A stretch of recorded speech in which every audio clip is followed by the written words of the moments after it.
A palavra de Deus, amém? Você que trouxe Bíblia e quiser abrir, abra em Filipenses, no capítulo 4, nós vamos ler apenas o versículo 8.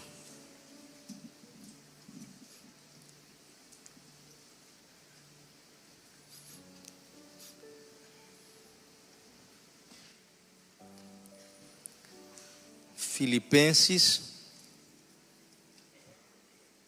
capítulo 4, nós vamos ler apenas o versículo de número 8.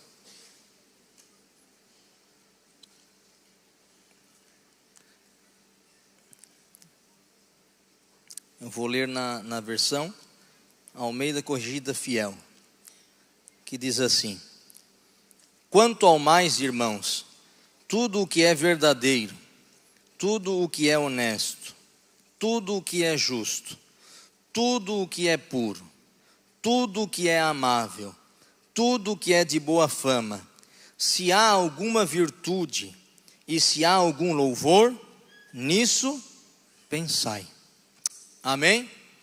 Um texto bem conhecido dos irmãos, né?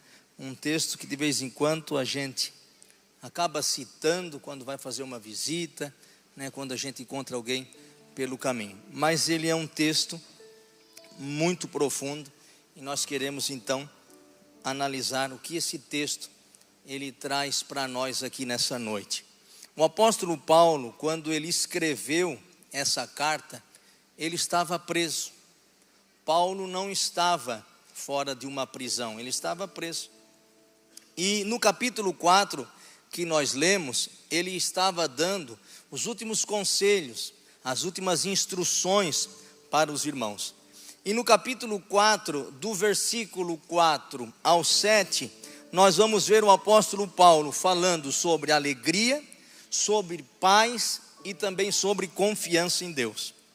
E no versículo 8 que nós lemos, ele vai fazer o que? Ele vai direcionar a igreja a que ela fique com a sua mente sempre voltada para aquilo que é bom e para aquilo que é edificante, para aquilo que edifica. Então o apóstolo Paulo, ele estava dando esse conselho para a igreja no versículo 8, e é sobre ele que nós vamos falar. Paulo, meus irmãos, então estava preso, mas a sua mente estava livre. Olha que coisa interessante. Paulo escrevendo uma carta para a igreja, de dentro de uma prisão, e o que ele escreve deixa a gente assim, num estado paradoxal. Não parece coerente, parece um absurdo aquilo que ele escreve para a igreja. Mas a mente dele estava livre. Meu irmão, que coisa maravilhosa é quando o cristão tem a sua mente livre, tem a sua mente em Deus, não está cativo. Paulo estava preso, mas a mente livre. Tem gente que está livre, mas com a mente presa. Presa no pecado, presa na corrupção, presa na dúvida, presa na insegurança, presa na incerteza. Mas o apóstolo Paulo não. Mesmo estando preso, ele estava com a sua mente livre. E aquilo que ele escreve aqui, que nós vamos estudar nessa noite, vai fazer toda a diferença na nossa vida. Então Paulo, mesmo preso, seus pensamentos estavam livres em Deus. Irmãos, se nós fôssemos hoje escrever uma carta para alguém de dentro de uma prisão, o que a gente ia escrever? Você consegue pensar? Eu, se tivesse preso, e ele, detalhe, estava preso injustamente, ele não tinha cometido crime algum, preso injustamente. Se eu tivesse preso injustamente, eu ia mandar uma carta para alguém, eu ia dizer: caríssimo irmão, estou contando os dias para sair daqui e pegar o fulano que me colocou aqui dentro. Não é verdade? Isso é ter a mente presa. Outros iriam dizer assim, ó: estou mandando alguém ir até a tua casa antes de eu sair da cadeia. Isso é mais ligeiro. Mas o apóstolo Paulo não. Ele consegue dar bons conselhos mesmo estando numa situação difícil. Mesmo estando numa condição difícil, ele faz essa carta e olha o que ele diz. Ele escreve para os irmãos confiarem em Deus. Será que quando nós estamos em alguma situação adversa da vida, alguém chega até nós, com um problema às vezes até maior do que o nosso, será que a gente consegue dizer para ele: tenha fé em Deus? Confia no Senhor, porque isso aí é só um tempo e daqui a pouco vai passar. Será que a gente mesmo preso consegue estar com a nossa mente liberta a tal ponto de alguém chegar diante de nós e dizer: eu estou quase morrendo, e você na tormenta pior da sua vida, você dizer assim: calma aí, eu vou te ajudar, me dá a sua mão, que nós estamos no mesmo barco e Jesus está conduzindo. Será que a gente consegue dar esperança, ou a gente age como pessoas presas? Também estou desanimado. Parece que quanto mais eu vou na igreja, mais assombração me aparece. Parece que quanto mais eu faço as coisas certas, mais eu me encrenco. Será que conseguimos dizer para as pessoas: continuem firmes no Senhor, continuem fazendo a obra do Senhor? O que tem norteado o nosso pensamento? E o que eu quero falar hoje é sobre a nossa mente. O que ocupa a nossa mente? O que estamos permitindo que entre na nossa mente e depois desça no nosso coração? Como está a nossa mente? Eu olhando aqui, eu consigo ler a mente de alguns. E eu não sou nem adivinha. Graças a Deus, está amarrado. Mas alguns estão dizendo na mente. Ainda bem que a gente não lê mente, né? Ai, errei o dia do culto. Às 8 horas o Telmo sempre está e hoje não é ele. Não precisa levantar a mão, mas alguém pensou.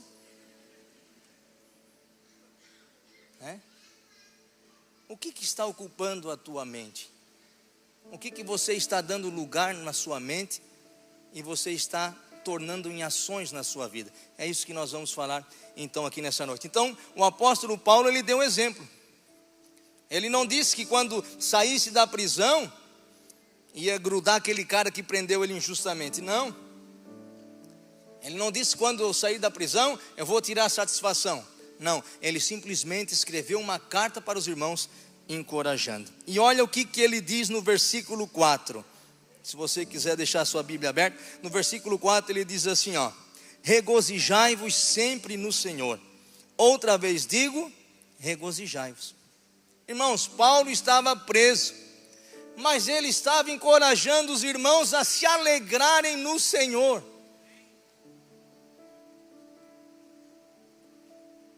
Irmão, que fé é essa? Que nível de intimidade é esse?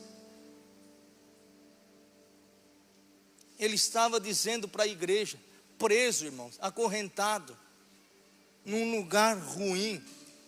Ele começa dizendo assim: alegrem-se no Senhor. Vou repetir para vocês não esquecer. Outra vez digo, alegrem-se.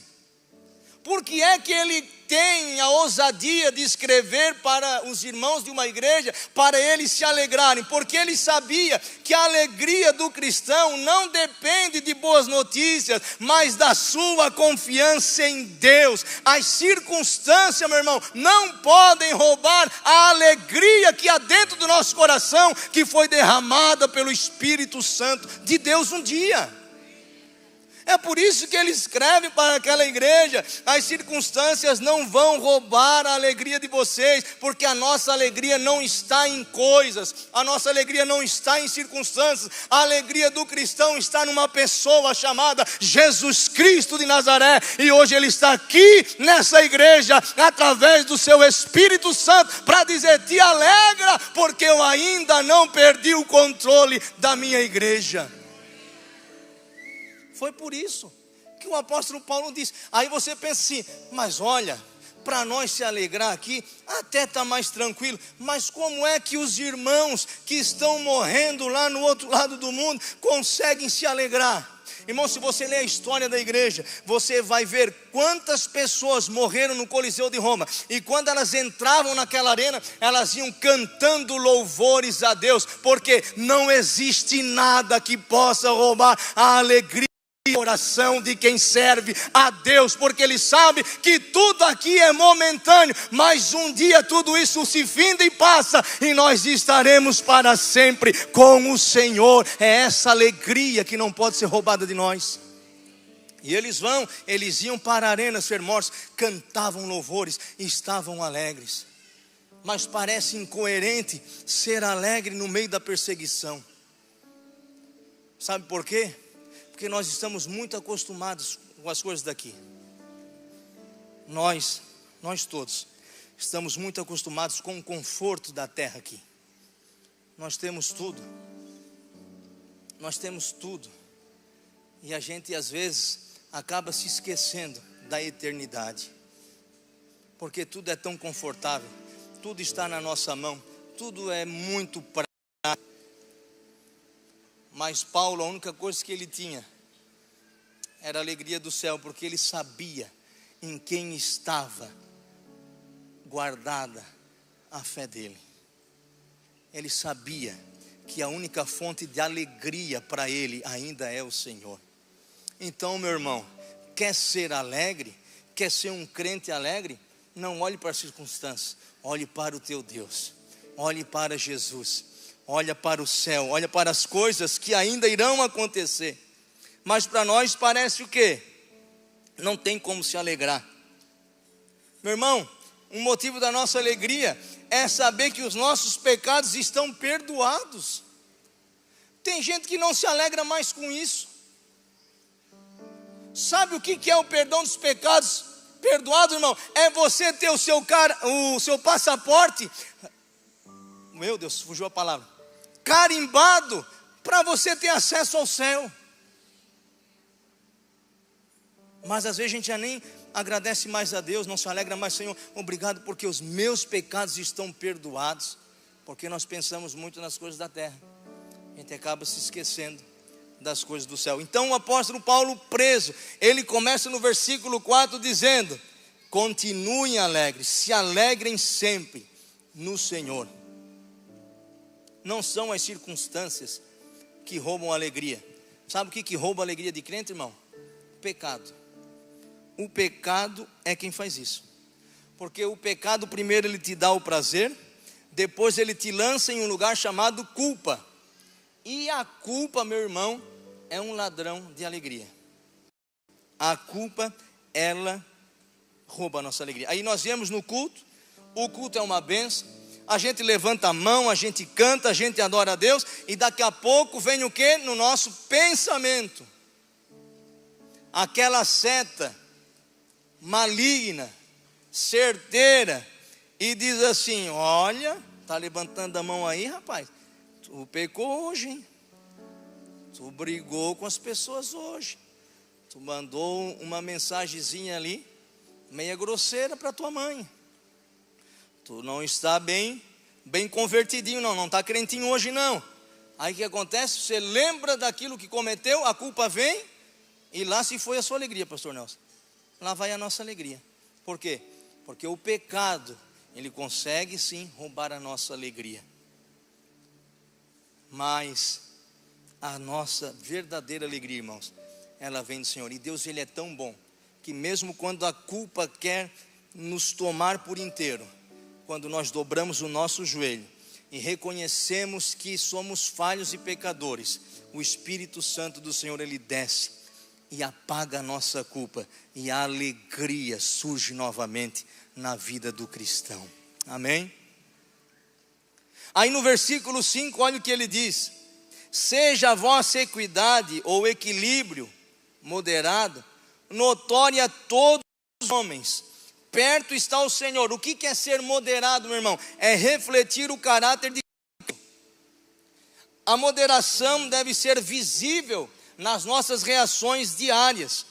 Então, ao invés de buzinar e xingar alguém no trânsito, quando corta a sua frente, respira fundo e lembre-se que o seu testemunho fala mais alto do que a sua impaciência. Amém, irmão? Quem cortou a frente de alguém hoje aqui, levanta a mão. Ó, um levantou lá atrás. São nas coisas simples, mas Deus está dizendo, o apóstolo Paulo, né? Seja o vosso equilíbrio notório a todos os homens. Paulo preso, encarcerado, dizendo: olha, não deem mau testemunho,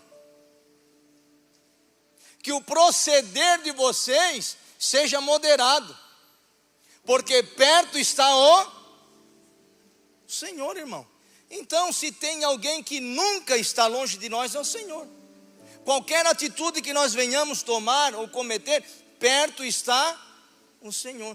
E o apóstolo Paulo está aconselhando a igreja: não façam isso, sejam moderados, vocês precisam refletir o caráter de Cristo.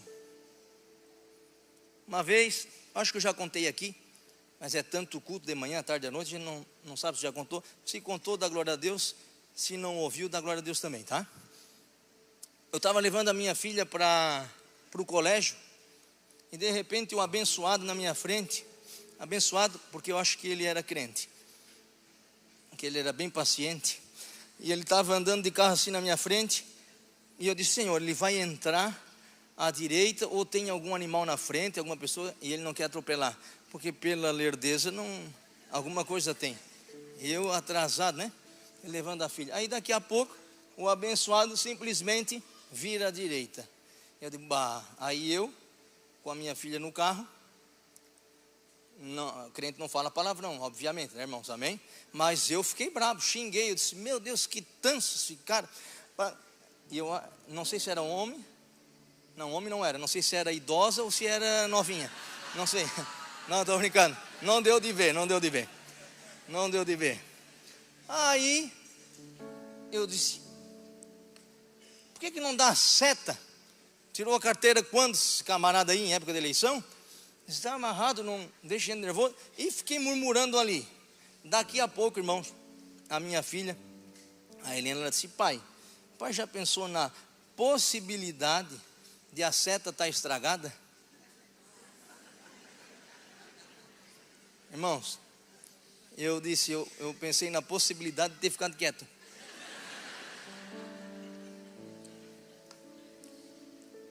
Ela falou assim: o pai pensou na possibilidade de a seta estar estragada? Eu disse: olha, boa colocação, não tinha pensado. Mas provavelmente não, é que esqueceu mesmo. Mas veja só, o cara da frente, provavelmente era um homem, não ouviu eu xingando ele,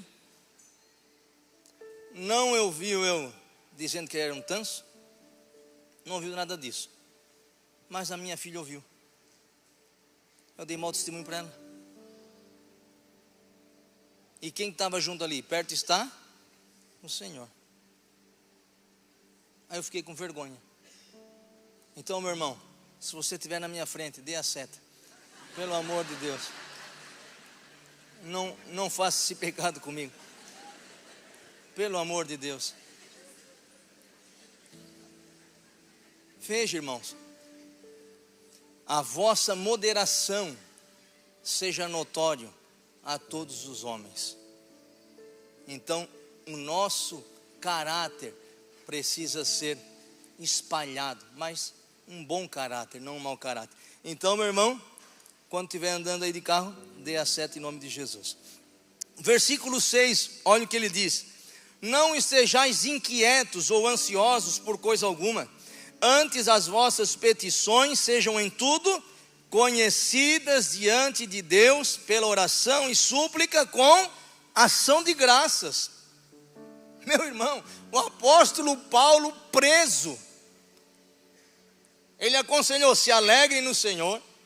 Outra vez vos digo, se alegrem. Depois ele diz: seja notório a todos os homens a vossa moderação. E agora ele está dizendo assim: ó, não fique ansioso por qualquer coisa, não. Está ansioso? Conte a tua petição para o Senhor. Deixe o Senhor saber da tua situação. E ora, é oração, súplica e ação de graças. Porque você não ora ao vento. Você vai ter gratidão. É com ação de graças. Então o apóstolo Paulo, preso, estava ensinando a igreja a orar.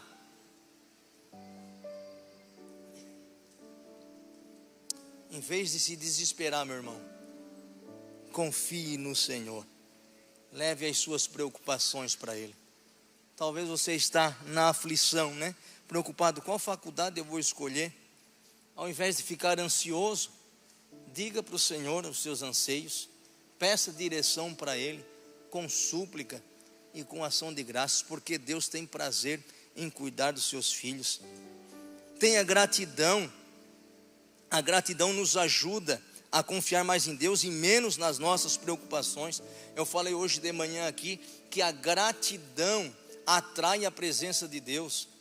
A murmuração afasta a presença de Deus, meu irmão.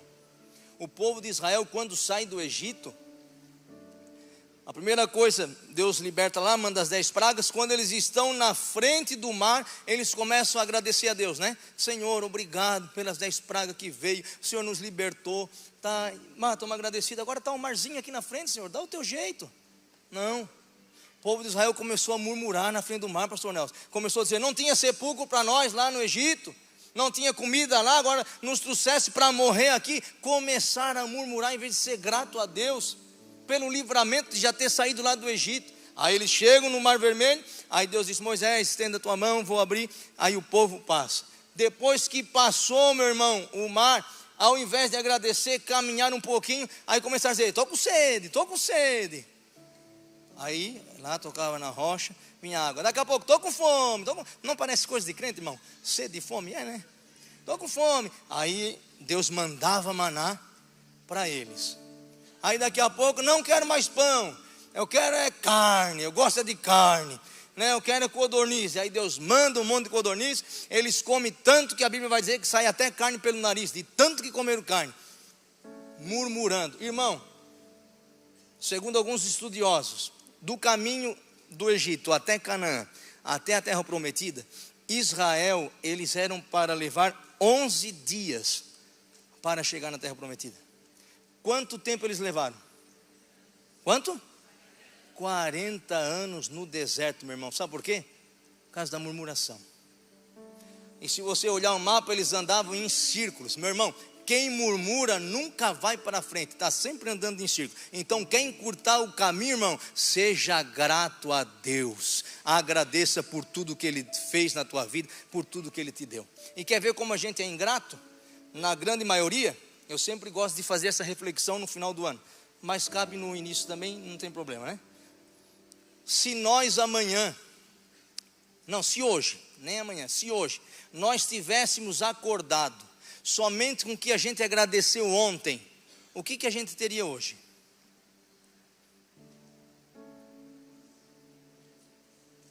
Se eu acordasse hoje pela manhã com o que eu agradeci ontem, o que eu teria? Será que eu teria os meus filhos? Ou eu não agradeci pelos meus filhos, hoje eu não teria mais eles? Tem gente que está pensando assim, eu não vou agradecer pela sogra, está amarrado. Será que você acordaria hoje numa cama bem quentinha?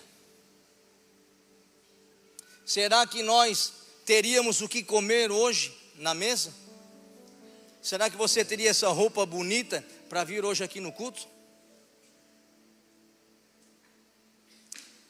Será, um pouquinho mais longe, que nós acordaríamos hoje e estaríamos aqui?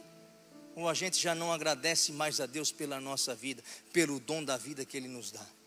Então, meu irmão, seja grato ao Senhor, não murmure. Quem murmura anda em círculo, mas quem sempre é grato, sabe para onde está indo e segue sempre firme para o seu alvo, que é Jesus Cristo. Aleluia. No versículo 7 ele diz assim: e a paz de Deus, que excede todo entendimento, guardará os vossos corações e os vossos pensamentos em Cristo Jesus. O que Jesus disse? Jesus disse assim, ó: deixo-vos a minha paz vos dou, não vou lá dou como o mundo a dá. Não se turbe o vosso coração, nem se atemorize. Paz. Para o mundo, irmãos, o que é paz? É ausência de guerra. Para o mundo, o que é paz? É ter o controle de tudo. Para o mundo, o que é paz? É ter dinheiro no banco, é ter um bom carro, é ter coisas materiais, não ter enfermidade nenhuma, não ter adversidade nenhuma. Para o mundo isso é paz. Mas para o cristão, paz não é ausência de problema, meu irmão, mas é a certeza de que Deus está no controle de tudo. Aleluia. A confiança em Deus é que gera essa paz verdadeira. E essa paz que Ele nos dá, irmão, em meio à guerra, é uma paz que excede todo entendimento. As pessoas às vezes olham para nós e olham a nossa situação e dizem: não vai conseguir. Como é que ele consegue estar de pé? Olha como está acontecendo as coisas ao redor dele. Mas aquela pessoa simplesmente tem paz em meio à guerra. Por quê? Porque a paz dela vem de Deus, da confiança em Deus, da certeza de que Deus está no controle de todas as coisas. Então, esses versículos ele vai aconselhando. E no versículo 8, ele dá 6 qualidades ou virtudes para ocupar a nossa mente. Porque no texto que nós lemos, o versículo 8, ele vai dizer o quê? Quanto ao mais, irmãos, ou finalmente, irmãos. Então, para que ele chegue a essa conclusão, ele precisou falar algumas coisas, que foi ali do versículo 4 até o versículo 7. E no versículo 8, então, ele vai dar essas 6 qualidades. Então, tudo que nós fazemos, irmãos, acontece na nossa mente. Onde é o nosso maior campo de batalha? Na mente. Sabe por quê? Porque você está sempre guerreando. Você está aqui, tem algumas pessoas que estão com a sua mente em guerra, pensando no que vai fazer amanhã, no que tem que fazer. Então a sua mente está em guerra. É o nosso maior campo de batalha. Então, ninguém consegue assim, hoje eu vou tirar a minha mente fora, vou deixar aqui e vai sair só o corpo. Não, não tem como. Então é o seu campo de batalha. Então por isso a nossa mente precisa estar o quê? Fortalecida em Deus. E o apóstolo Paulo então vai dar esses conselhos do que fazer e do que ocupar a nossa mente. Porque o que nós pensamos vai fazer o quê? Vai afetar as nossas emoções, decisões e também ações. Então a nossa mente, irmãos, ela precisa ser cuidada. A nossa mente, ela precisa ser exercitada. Tanto que a Bíblia vai dizer em Romanos, capítulo 12, versículo 2: e não vos conformeis com este mundo, mas transformai-vos pela renovação da vossa mente. Então a nossa mente, ela precisa ser renovada. E como é que eu renovo a minha mente? É quando eu observo a palavra de Deus, é quando eu estou na presença de Deus. Então o que nós pensamos, o que nós vivenciamos, é que deve influenciar o mundo. Mas nós temos visto muitas mentes contaminadas com coisas do mundo e trazendo para dentro da mente. Mas é a sua mente, é a nossa mente, é a mente do cristão que precisa incendiar, incentivar, moldar as pessoas que estão à nossa volta. É a nossa mente que é dirigida pelo Espírito Santo de Deus. A Bíblia diz: nós temos a mente de Cristo. É essa mente que precisa estar lá no mundo influenciando, e não a nossa mente sendo influenciada pelo mundo. É o mundo que precisa ser influenciado. Então nós precisamos o quê? Fazer uma renovação na nossa mente. Meu irmão, quem fez já bariátrica, não é pecado, não, já quero dizer antes. Eu estou magro assim, mas não fiz, só para os irmãos saberem. Mas quem faz uma bariátrica, eu conversei com algumas pessoas que fizeram. Geralmente eles passam primeiro por um psicólogo. Por quê? Porque a mente precisa ser renovada. Porque não adianta fazer a bariátrica e continuar comendo com a mesma mente, porque senão vai dar ruim, vai dar problema. Então é isso que o apóstolo Paulo Ele está dizendo: a mente de vocês tem que ser mudada. A mente de vocês tem que ser transformada. E por quem? Pela palavra de Deus. Então a mente precisa o quê? Ajudar o corpo a tomar novos hábitos. Então não adianta fazer a bariátrica e continuar com o pensamento calórico. E aqui eu descobri o meu temperamento. Tem gente que é sanguíneo, outros melancólico, outro fleumático, outro colérico, e eu sou calórico. Esse é o meu temperamento.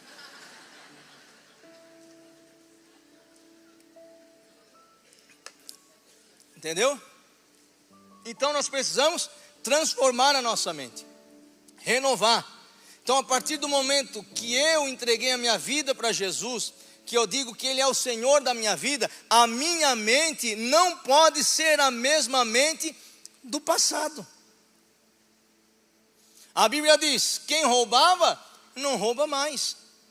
Então na minha mente não pode mais abrigar essas coisas, essas intenções, porque primeiro passa pela mente, primeiro a gente maquina aqui, primeiro a gente processa aqui, depois a nossa vida e as nossas mãos vão dando vida àquilo que a gente pensou. Por isso, meu irmão, que a nossa mente, tem um ditado que diz aí, né? Mente vazia, oficina do diabo. É verdade, se você não ocupar a sua mente com as coisas de Deus, alguma coisa vai ocupar a sua mente. Alguma coisa vai querer entrar nela. Então a nossa mente precisa ser ocupada o quê? Com coisas que edificam, com coisas que nos aproximam de Deus. Então Paulo orienta aos irmãos 6 virtudes, 6 qualidades para ocupar a mente. E precisa ser levado em conta. E quais são elas? Primeiro ele diz assim: tudo o que é verdadeiro. Meu irmão, a nossa mente precisa ser verdadeira. O que é verdadeiro precisa trabalhar na nossa vida. Nós temos lido tantas coisas, tantas informações falsas, mentirosas, que se nós não estivermos com a nossa mente em Cristo, nós seremos enganados. Nós seremos passados para trás. Então, primeira coisa, o apóstolo Paulo lhe diz: olha, a mente de vocês tem que ocupar com tudo que é verdadeiro. Quem é a nossa verdade absoluta? Jesus. Olha o que Jesus disse lá em João. Ele disse assim, ó, vocês, João 8,44, vocês pertencem ao pai de vocês, não vocês, tá, irmão? Isso aqui é lá o povo que estava falando. Vocês pertencem ao pai de vocês, o diabo, e querem realizar o desejo dele. Ele foi homicida desde o princípio e não se apegou à verdade, pois não há verdade nele. Quando mente, fala da sua própria língua, pois é mentiroso e pai da mentira. Por que é que tem tanta gente que sofre com ansiedade? Porque não alimenta a sua mente com o que é verdadeiro. Se preocupa com o que as pessoas dizem, com o que os outros dizem, e não se preocupa em se apegar com aquilo que Deus diz a respeito de você. Aí você começa a contaminar a sua mente, aí você começa a dar lugar para a mentira, para o engano do diabo. Aí ele começa a dizer, você não vai conseguir, o que vai ser do seu futuro? Aí você começa, é verdade, eu não sou bom mesmo, eu não consigo, Deus não me ama. Aí você vai alimentando a sua mente com isso. Quando você vê, você já está fora do caminho. Quando você vê, você já acabou se desviando. Por quê? Porque não alimentou a sua mente com as verdades de Deus. Você é filho amado do Senhor. Precisa ser corrigido? Precisamos todos. Mas Deus continua nos amando, e a mão dele sempre vai estar estendida sobre a igreja. Não se apegue a mentiras. Substitua essas mentiras pela verdade de Deus. O oposto da verdade é a mentira, a falsidade, a hipocrisia. É aquele discurso, o pastor Telmo sempre fala aqui, eu acho isso maravilhoso. É o discurso divorciado das atitudes. É aquela máscara que às vezes usamos em ambientes diversos, né? Vai se moldando conforme o lugar. É o pai, é a mãe que mente e diz assim, filho, não mente. É um discurso divorciado da prática. A pessoa mente, não fala a verdade e diz para o filho ainda: não mente. A tua mente foi contaminada e você está contaminando a mente do seu filho também, porque você não está inserindo a verdade de Deus na consciência dele. Aí quando deixamos de ser verdadeiros, nós vivemos o quê? O mundo das aparências. A aparência é tudo. Você não precisa ser, você só precisa parecer.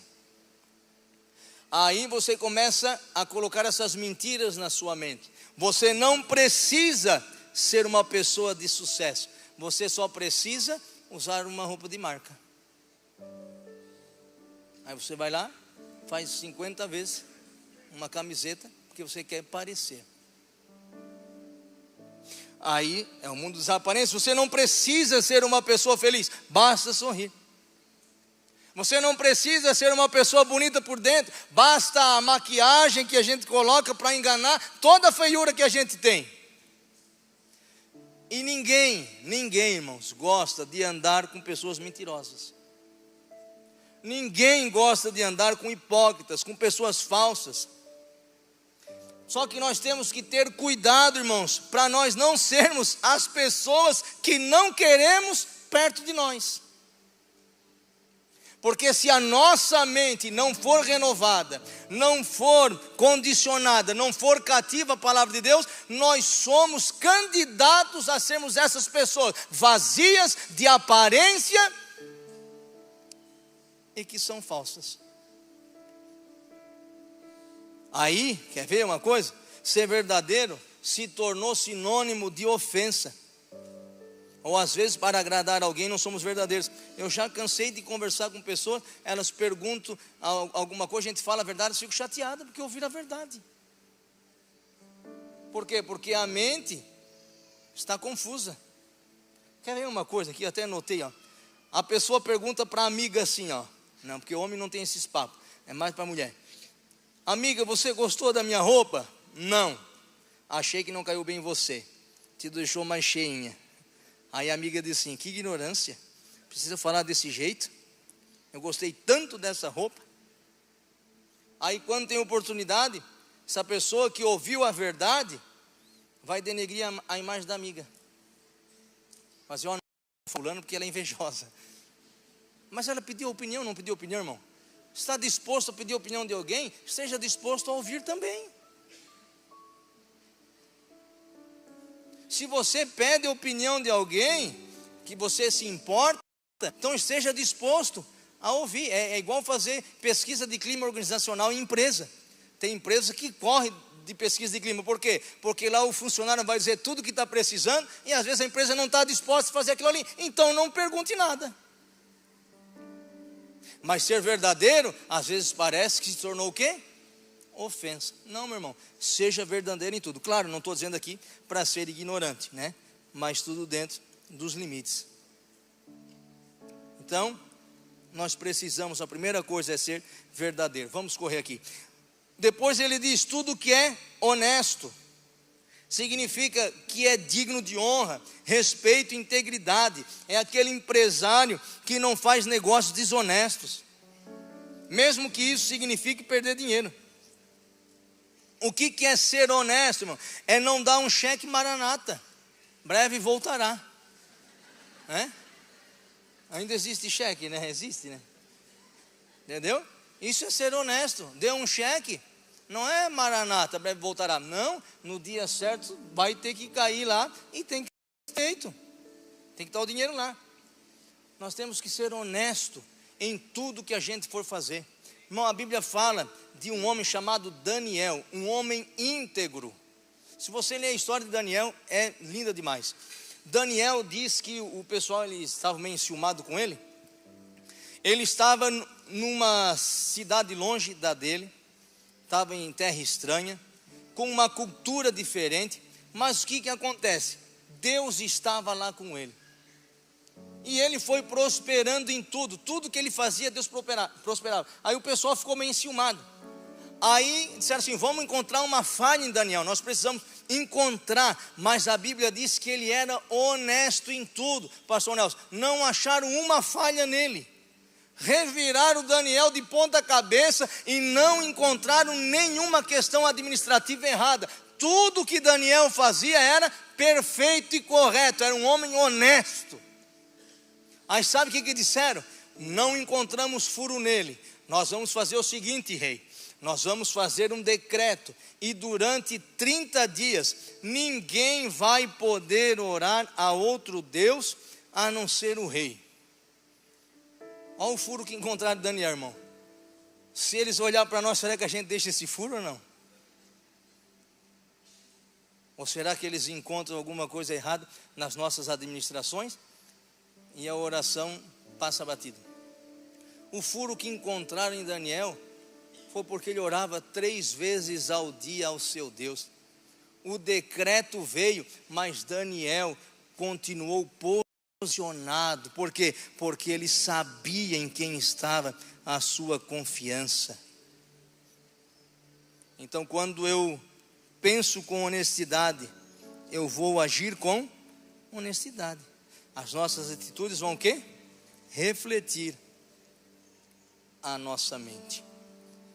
Ser honesto, meu irmão, é você chegar no final do dia, colocar a cabeça no travesseiro e dormir tranquilamente, porque a sua consciência não o acusa de desonestidade.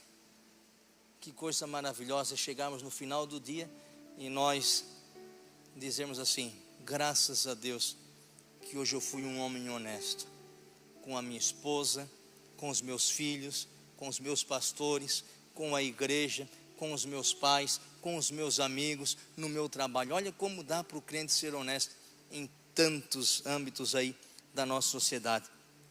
Depois ele diz também, tudo que é justo. Justo significa o quê? Pensar de forma reta, conforme os princípios de Deus. Nunca julgue uma decisão escutando um lado só, que nós podemos cair na injustiça. Sempre precisamos ouvir os dois lados. É isso que Paulo ele está orientando. Não pode ser um cristão que julga, né, com parcialidade. Não pode deixar a corrupção influenciá-lo.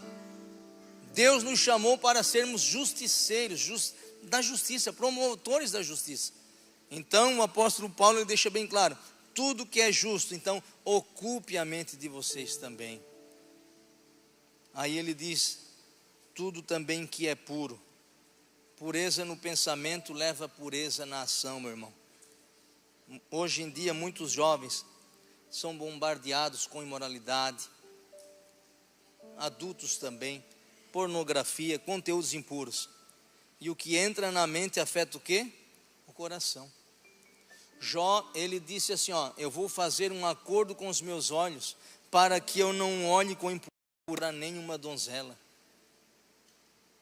Renovar a mente. Eu preciso ser puro. Eu preciso vigiar o que eu vejo. Eu preciso vigiar o que eu ouço. Eu preciso vigiar aquilo que eu consumo. Mas somente, irmãos, com a ajuda do Espírito Santo é que nós conseguiremos ser puros. A pureza ela tem a ver com o quê? Com a santidade. O que é ser santo? Santo na Bíblia não é perfeito, né? Ninguém de nós consegue ser perfeito. Santo na Bíblia é no sentido de separado, se separar do que é profano e se dedicar a Deus. É você não deixar mais o pecado dominar a nossa vida.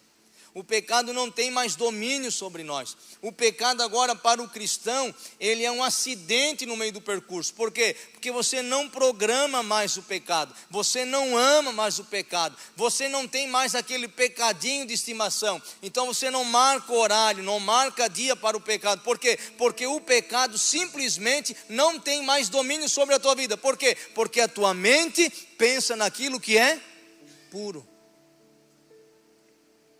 Porque a tua mente está condicionada a viver com aquilo que é puro. Mas como é que eu vou ter uma mente pura, uma mente saudável, se eu passo o dia inteiro me alimentando com aquilo que não é de Deus? Como é que a minha mente não vai ser impura se eu estou num grupo de WhatsApp onde enviam fotos, vídeos que corrompem a nossa vida espiritual. Então, se eu não ocupar a minha mente com aquilo que é puro, com a palavra de Deus, com oração, com uma vida de comunhão com Deus, a minha mente não vai ser pura. Aí ele diz, quinto conselho, tudo que é amável, já estou terminando, algo que promove amor e paz ao invés de ódio e divisão. O amor, meus irmãos, essa aqui é a frase do meu amigo Cades, né? O amor é a linguagem que todos entendem, e cada ato de amor libertará.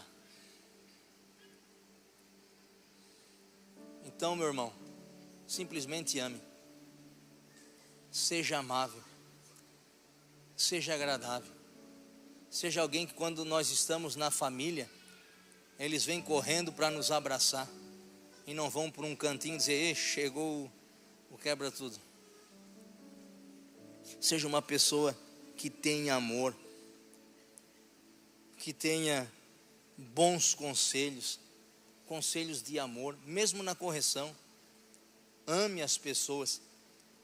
Eu nunca vi uma geração que necessita tanto de amor, tantas pessoas carentes de amor, tantas pessoas que precisam apenas de um abraço caloroso, de ser demonstrado o amor, um carinho, um respeito. Paulo está dizendo, eu estou preso, mas eu estou amando vocês, eu amo tanto vocês, que eu estou escrevendo uma carta, dizendo para vocês amar as pessoas, vocês ocuparem a mente de vocês com amor, e não com ódio, não com divisão. Quantas pessoas que só focam em notícias ruins, falam mal dos outros, tendem a ter uma visão negativa da vida. Mas seja como um Barnabé, o filho da consolação, que ajudava as pessoas, incentivava as pessoas a estarem mais perto do Senhor. Quantas atitudes de amor a gente deixa passar. Temos oportunidade de amar as pessoas, elas vêm ao nosso encontro e nós simplesmente deixamos de lado e não amamos. Paulo está dizendo, ame as pessoas, tudo que é amável, coloque na mente de vocês. João 13:35 diz, deste modo todos saberão que são meus discípulos, se vos amarem uns aos outros. E última virtude, último conselho que Paulo dá é, tudo que é de boa fama. Então tudo aquilo, irmãos, que edifica e que tem um testemunho positivo, tudo que é de boa fama, ocupe a mente de vocês com isso. Então, meu irmão, só deixa a mente vazia quem quer, porque a palavra de Deus, ela sempre nos dá alternativas para ocuparmos a nossa mente, tudo que for de boa fama. Os irmãos vão se reunir hoje lá no grupo de convívio, é boa fama, vá lá, louve a Deus junto com eles. Os jovens estão reunidos no sábado aqui na igreja, é boa fama, avise alguém que Jesus está fazendo uma grande obra na vida dos nossos filhos, dos nossos jovens. Eu estou aqui no Ministério Primavera, avise, é boa fama, Deus está curando vidas, Deus está curando pessoas, Deus está dando filhos a mães que são consideradas estéreis para a medicina, isso é boa fama. Ocupe a tua mente com coisa que edifica, e você vai ver que a sua vida não será a mesma. Você vai viver de fé em fé, de milagre em milagre. Por quê? Porque simplesmente a tua mente foi renovada pela palavra de Deus e pelo Espírito Santo que habita em nós. Tanta coisa de boa fama para ocupar, a gente vai na notícia mais ruim que tem, joga fora, ora pela pessoa e ocupe a tua mente com coisas boas. Para quê? Para que você possa experimentar que aquilo que Deus tem para nós é muito melhor do que uma mente vazia, cheia de coisas que não agradam a Deus. Tudo que for puro, honesto, verdadeiro, justo, amável e de boa fama, nisso pensai. Nisso ocupe o vosso pensamento. Fique de pé, meus irmãos.